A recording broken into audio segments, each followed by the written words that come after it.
Hello everyone, कैसे हैं आप सभी। आई होप अच्छे होंगे। हम कर रहे थे एमए सेकेंड ईयर के प्रीवियस ईयर पेपर प्राइवेट के, जिसमें हमारा सब्जेक्ट था G470 इंडियन एडमिनिस्ट्रेशन। और हम करेंगे 2022 का पेपर। 2021 का पहले पेपर हम कर चुके हैं। अगर आपने नहीं देखा तो आप जाकर देख सकते हैं। तो चलिए शुरू करते हैं। क्वेश्चन नंबर 1 है हमारा, ऋग्वेदिक काल में निम्नलिखित में से कौन सी प्रशासन की इकाई नहीं थी? तो वो थी क्या? राज्य। क्वेश्चन नंबर 2, निम्नलिखित में से कौन सा प्राचीन भारत में एक प्रशासनिक या राजनीतिक निकाय नहीं था? वो थी संसद। क्वेश्चन नंबर 3, निम्नलिखित में से कौन प्राचीन समय में ग्राम का मुखिया हुआ करता था? तो ग्राम का मुखिया हुआ करता था कौन? ग्रामिणी। क्वेश्चन नंबर 4, रामायण काल में शासन का प्रकार क्या था? तो वो था राजतंत्र। क्वेश्चन नंबर है 5, निम्नलिखित में से कौन मौर्य काल में एक प्रशासनिक कार्यकर्ता नहीं था? वो था सलाहकार। प्रशासनिक कार्यकर्ता नहीं था। क्वेश्चन नंबर 6, राजनीय का मंडल सिद्धांत निम्नलिखित में से किसने दिया? तो वो दिया था कौटिल्य ने। Question number 7, east India company ने किस वर्ष बंगाल, बिहार और उड़ीसा में दीवानी अधिकार प्राप्त किए? वो किए थे 1765 में। क्वेश्चन नंबर 8, किस गवर्नर जनरल ने भू राजस्व की वसूली के लिए पहली बार जिलों में कलेक्टरों की नियुक्ति की थी? वो की थी वॉरेन हेस्टिंग्स ने। क्वेश्चन नंबर है 9, निम्नलिखित में से किस संसदीय समिति का अध्यक्ष सामान्यतः विपक्षी दल का सदस्य होता है? तो वो है लोकलेखा समिति का जो अध्यक्ष होता है वो सामान्यतः विपक्षी दल का सदस्य होता है।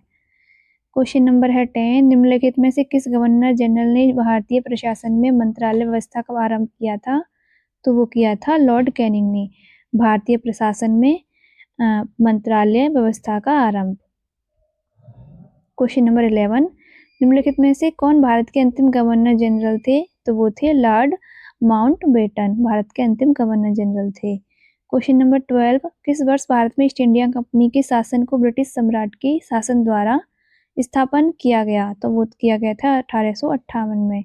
क्वेश्चन नंबर 13, निम्नलिखित में से किस विधायन में भारतीय संघीय व्यवस्था की जड़ें पाई जाती हैं? तो वो है भारत सरकार अधिनियम 1935। क्वेश्चन नंबर 14, निम्नलिखित में से कौन सा गवर्नर जनरल भारत में स्थानीय स्वशासन का अग्रगामी रहा है? तो वो है लॉर्ड रिपन। क्वेश्चन नंबर 15, निम्नलिखित में से किसने भारत में द्वैध शासन की कल्पना की? तो वो है Lord James Ford. Question option A सही हो जाएगा। क्वेश्चन नंबर 16, निम्नलिखित में से किस राष्ट्रवादी नेता ने स्वतंत्रता के बाद भारत में ब्रिटिश नौकरशाही को बनाए रखने का सशक्त प्रयास किया? वो किया था सरदार पटेल ने, जो ब्रिटिश नौकरशाही को बनाए रखने का सशक्त प्रयास किया था। क्वेश्चन नंबर है 17, निम्नलिखित में से कौन सा भारत में लोक या असैनिक सेवा का प्रकार नहीं है? वो है नगरपालिका सेवाएं। क्वेश्चन नंबर है 18, निम्नलिखित में से कौन सा भारतीय राजनीतिक व्यवस्था की विशेषता नहीं है? तो वो है एकात्मक। क्वेश्चन नंबर 19, निम्नलिखित में से कौन सा भारत में एक संवैधानिक मूल्य नहीं है? तो वो है शासक दल के साथ वफादारी। क्वेश्चन नंबर 20, निम्नलिखित में से कौन सा भारत में एक मौलिक अधिकार नहीं है? तो वो है संपत्ति, option A. Question number 21, Bharat में मंत्रिपरिषद उत्तरदायित्व के निम्नलिखित में से किस सिद्धांत पर कार्य करती है? तो वो है सामूहिक उत्तरदायित्व। क्वेश्चन नंबर है 22, निम्नलिखित में से किस पदाधिकारी के नाम पर भारत का प्रशासन चलाया जाता है? तो वो है राष्ट्रपति। क्वेश्चन नंबर 23, निम्नलिखित में से कौन सा भारत में लोक सेवाओं में चयन की विशेषता नहीं है? तो वो है पदों के लूट, यानी पदों के लूट की प्रणाली। क्वेश्चन नंबर 24, निम्नलिखित में से किसने रेल मंत्री के रूप में एक रेल दुर्घटना का नैतिक दायित्व लेते हुए अपने पद से त्यागपत्र दे दिया था? तो वो कौन थे? वो थे लाल बहादुर शास्त्री, जिन्होंने रेल मंत्री के रूप में एक रेल दुर्घटना का जो नैतिक दायित्व अपने ऊपर लेते हुए अपने पद से त्यागपत्र दे दिया था, लाल बहादुर शास्त्री ने। क्वेश्चन नंबर 25, निम्नलिखित में से किस भारतीय प्रधानमंत्री ने कभी लोकसभा में शक्ति परीक्षण का सामना नहीं किया? तो वो थे चौधरी चरण सिंह, जिन्होंने कभी भी लोकसभा में शक्ति परीक्षण का सामना नहीं किया था। क्वेश्चन नंबर 26, निम्नलिखित में से कौन भारत का अंतिम गवर्नर जनरल या वायसराय था? तो वो थे भारत के अंतिम गवर्नर जनरल थे चक्रवर्ती राजगोपालाचारी। क्वेश्चन नंबर 27 संघ लोक सेवा आयोग के सदस्यों की नियुक्ति निम्नलिखित में से किसके द्वारा होती है? तो वो होती है राष्ट्रपति के द्वारा। क्वेश्चन नंबर 28 भारतीय संविधान के अंतर्गत निम्नलिखित में से कौन सा आपातकाल का एक प्रकार नहीं है? तो वो है प्रशासनिक आपातकाल, जो है वो एक आपातकाल का प्रकार नहीं है। ऑप्शन डी सही हो जाएगा। क्वेश्चन नंबर है 29 निम्नलिखित में से किसकी संस्तुति पर राज्य में राष्ट्रपति शासन लगाया जा सकता है? तो वो है राज्यपाल की संस्तुति पर, मतलब वो जब रिकमेंड करेंगे तो राज्य में राष्ट्रपति शासन लगाया जा सकता है राज्यपाल की रिकमेंडेशन पर। क्वेश्चन नंबर है 30 भारत में निम्नलिखित में से किस संघ शासित प्रदेश में अपनी विधानसभा और मुख्यमंत्री होता है? तो वो है पांडिचेरी में। क्वेश्चन नंबर 31 निम्नलिखित में से कौन सी एक अखिल भारतीय सेवा नहीं है? तो वो है भारतीय विदेश सेवा, Indian foreign service. Question number 32 एक विषय के रूप में पुलिस निम्नलिखित में से कहाँ पर वर्णित है? तो वो है राज्य सूची में। क्वेश्चन नंबर 33 निम्नलिखित में से कौन भारत में सर्वोच्च स्तर का लोक असैनिक सेवक है? तो वो है मंत्रिमंडलीय सचिव। क्वेश्चन नंबर 34 निम्नलिखित में से किस प्रधानमंत्री के कार्यकाल में प्रधानमंत्री कार्यालय का सृजन किया गया? तो वो किया गया था इंदिरा गांधी के कार्यकाल में प्रधानमंत्री कार्यालय का सृजन किया गया था। क्वेश्चन नंबर है 35 निम्नलिखित में से कौन भारत में प्रथम गैर कांग्रेसी प्रधानमंत्री था? तो वो थे मोरारजी देसाई। क्वेश्चन नंबर है 36 निम्नलिखित में से किस प्रधानमंत्री ने भारत में प्रतिबद्ध नौकरशाही की बात की थी? तो वो है इंदिरा गांधी। क्वेश्चन नंबर है 37 निम्नलिखित में से किस राजनीतिज्ञ ने देश में संसदीय व्यवस्था के स्थान पर राष्ट्रीय व्यवस्था स्थापित करने की बात कही थी? तो वो है वसंत साठे। क्वेश्चन नंबर है 38 निम्नलिखित में से कौन कभी भी उत्तर प्रदेश का मुख्यमंत्री नहीं रहा था? तो वो है अटल बिहारी वाजपेयी। क्वेश्चन नंबर है 39 निम्नलिखित में से किस शहर में उत्तर प्रदेश का पुलिस मुख्यालय स्थित है? तो उत्तर प्रदेश का पुलिस मुख्यालय स्थित है लखनऊ में। क्वेश्चन नंबर है 40 लखनऊ जिले का समग्र रूप से कानून व्यवस्था का प्रभारी कौन है? तो वो है पुलिस आयुक्त यानी पुलिस कमिश्नर।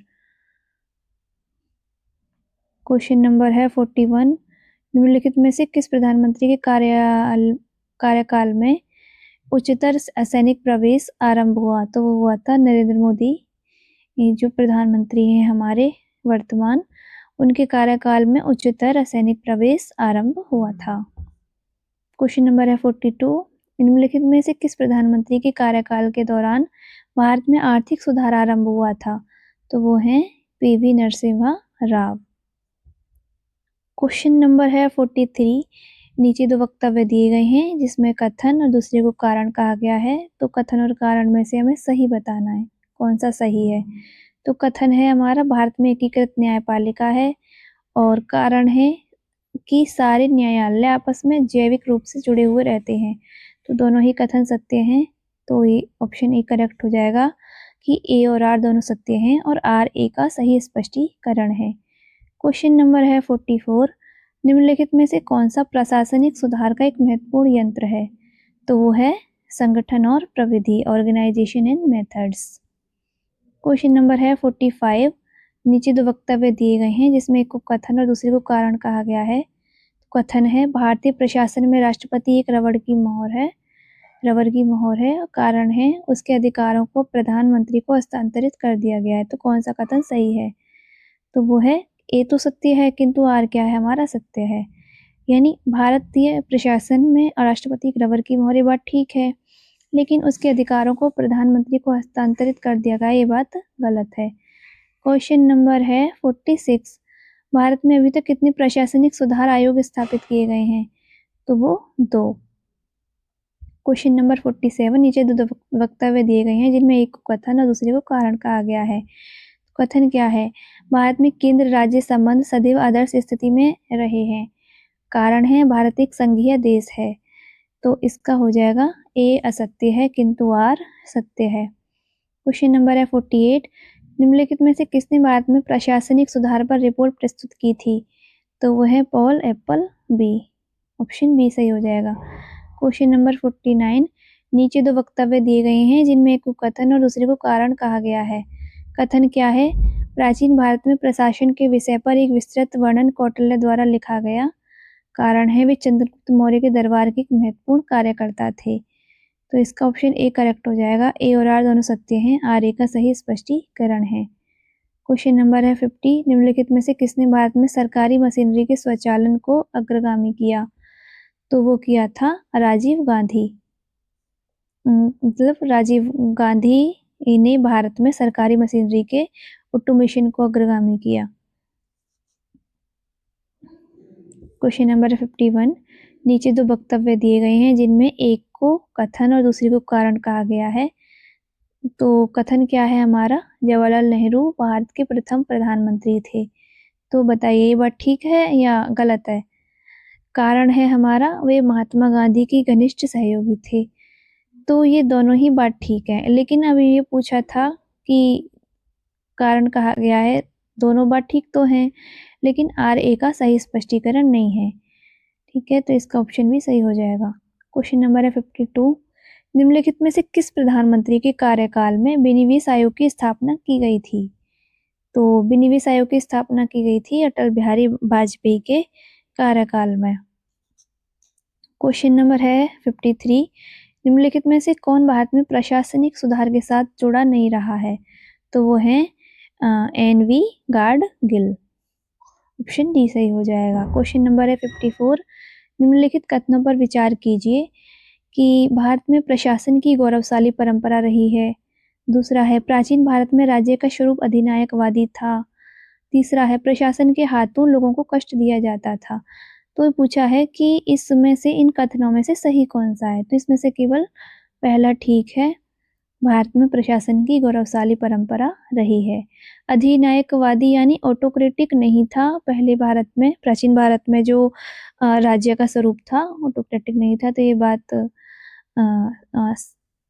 मतलब नहीं था, इसका मतलब ये हमारा गलत है। ये कह रहा है कि प्राचीन भारत में राज्य का स्वरूप अधिनायकवादी ऑटोक्रेटिक था। और दूसरा है प्रशासन के हाथों लोगों को कष्ट दिया जाता था। तो ये बात भी गलत है। अब है क्वेश्चन नंबर 55। निम्नलिखित में से किस प्रधानमंत्री का मंत्र है? न्यूनतम सरकार अधिकतम शासन, यानी मिनिमम गवर्नमेंट और मैक्सिमम गवर्नेंस। तो ये कथन है नरेंद्र मोदी जी का। Question number 56। निम्नलिखित कथनों पर विचार कीजिए। तो प्राचीन भारत में ग्राम गणराज्य हुआ करते थे, वे गणराज्य आत्मनिर्भर थे। तीसरा है वे सदैव आपस में युद्धरत रहा करते थे। तो इसमें से भी हमारा पहला और दूसरा ठीक है, वे गणराज्य आत्मनिर्भर थे और प्राचीन भारत में ग्राम गणराज्य हुआ करते थे, लेकिन वे सदैव आपस में युद्धरत रहा करते थे। ये बात गलत है, तो ऑप्शन बी सही हो जाएगा। क्वेश्चन नंबर है 57। निम्नलिखित में से भारत में किस मंत्रालय में संगठन की बोर्ड व्यवस्था विद्यमान है? तो वो है रेल। Question number 58। निम्नलिखित कथनों पर विचार कीजिए कि भारत में औपनिवेशिक शासन के दौरान कई प्रशासनिक नवाचार हुए। दूसरा है वास्तव में ब्रिटिश ने भी भारत को, ये यहाँ पर क्या आएगा, भारत आएगा, को बुरे प्रशासन की स्थिति में छोड़ा। और तीसरा है ब्रिटिश ने देश में प्रशासन की एक समृद्ध विरासत छोड़ी। तो इसका हो जाएगा ऑप्शन बी करेक्ट 1 और 3, क्योंकि इन्होंने पूछा है कौन सा सही है। Question number 59। ब्रिटिश द्वारा रेगुलेटिंग एक्ट निम्नलिखित में से किस वर्ष पारित किया गया था? तो रेगुलेटिंग एक्ट पारित हुआ था 1773 ईस्वी में। क्वेश्चन नंबर है 60। निम्नलिखित कथनों पर विचार कीजिए कि संविधान भारतीय प्रशासन का राजनीतिक परिवेश तय करता है। दूसरा है यह भारत में प्रशासन का स्वरूप परिभाषित करता है। तीसरा है यह देश में स्वेच्छाचारी प्रशासन की अनुमति देता है। अब इसमें से ऊपर दिए गए वक्तव्यों में कौन सा सही है ये बताना है। तो सही क्या है हमारा? संविधान भारतीय प्रशासन का राजनीतिक परिवेश तय करता है, ये बात ठीक है। और यह भारत में प्रशासन का स्वरूप परिभाषित करता है, ये बात भी ठीक है। तो हमारा ऑप्शन ए करेक्ट हो जाएगा 1 और 2। क्वेश्चन नंबर है 61। भारतीय प्रशासनिक सेवा अपनी पैतृकता निम्नलिखित में से किससे प्राप्त करती है? तो प्राप्त करती है इंडियन सिविल सर्विस यानी भारतीय सिविल सेवा। क्वेश्चन नंबर है 62।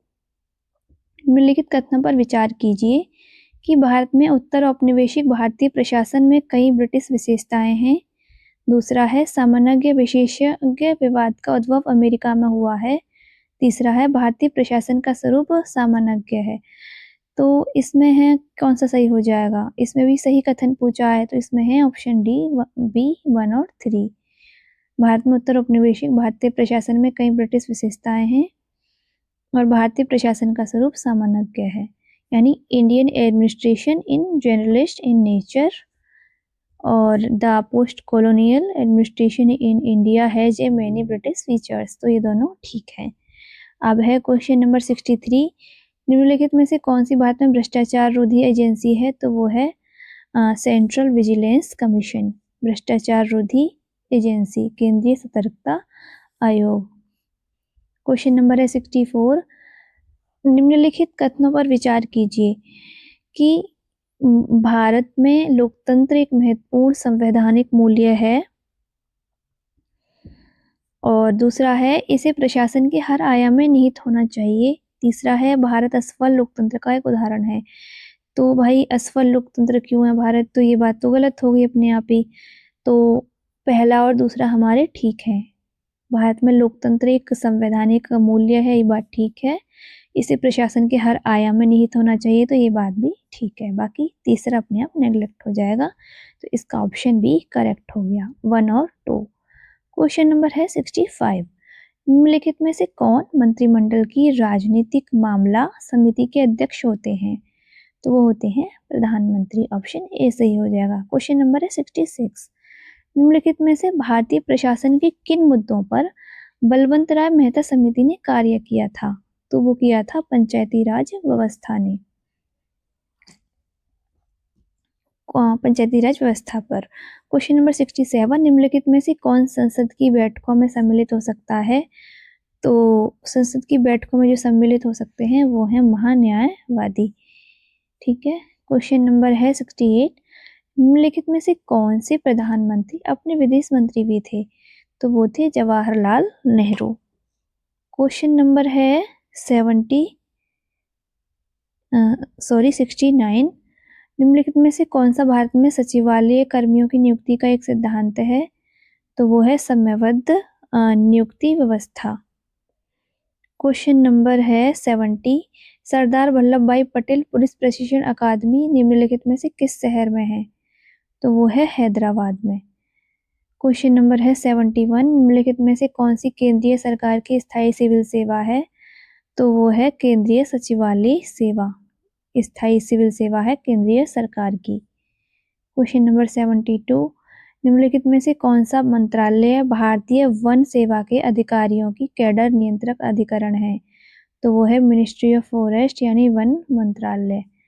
क्वेश्चन नंबर है 73। निम्नलिखित में से कौन भारत सरकार के विभाग में दूसरा सबसे वरिष्ठ अधिकारी होता है? तो वो होता है अतिरिक्त सचिव। ऑप्शन सी करेक्ट हो जाएगा। Question number 74। निम्नलिखित में से कौन भारत सरकार के एक मंडल का प्रमुख होता है? तो वो होता है जॉइंट सेक्रेटरी, संयुक्त सचिव। Question number 75। निम्नलिखित में से कौन सा आईएएस कैडर के अधिकारियों के लिए आरक्षित पद नहीं होता है? वो है सचिव, जैव तकनीक विभाग। क्वेश्चन नंबर है 76 कि निम्नलिखित में से कौन सा शहर उत्तर प्रदेश में मंडल मुख्यालय नहीं है? तो वो है मुजफ्फरनगर। क्वेश्चन नंबर है 77। निम्नलिखित में से कौन सा अधिकारी मेरठ जिले के पुलिस प्रशासन का मुखिया होता है? तो वो होता है वरिष्ठ पुलिस अधीक्षक। क्वेश्चन नंबर है 78। निम्नलिखित में से किस अधिकारी का यह दायित्व होता है कि वह किसी निर्वाचन क्षेत्र में लोकसभा का चुनाव सहज तरीके से कराए? तो वो है जिलाधिकारी। क्वेश्चन नंबर है 79। इसमें पूछा है क्वेश्चन में कि निम्नलिखित में से उत्तर प्रदेश का कौन सा जो जिला है वो राष्ट्रीय राजधानी क्षेत्र का हिस्सा नहीं है? इसमें हमारे 4 जिले दिए गए हैं, जिसमें से 3 जिले यानी ज्योतिबा फुले नगर, सहारनपुर और शाहजहाँपुर, ये उत्तर प्रदेश के जो जिला हैं ये मतलब एनसीआर का हिस्सा नहीं है। अगर क्वेश्चन में हमारा पूछा होता कि है, तो इसका आंसर हो जाता गौतम बुद्ध नगर। तो इस हिसाब से तो ये क्वेश्चन रॉन्ग है, लेकिन अगर हम बोल देंगे कि निम्नलिखित में से उत्तर प्रदेश का कौन सा जिला राष्ट्रीय राजधानी क्षेत्र का हिस्सा है, तो हो जाएगा ऑप्शन ए गौतम बुद्ध नगर। बाकी यूपी के जो हैं उत्तर प्रदेश के 8 जिले एनसीआर में शामिल हैं, वो हैं मेरठ, गाजियाबाद,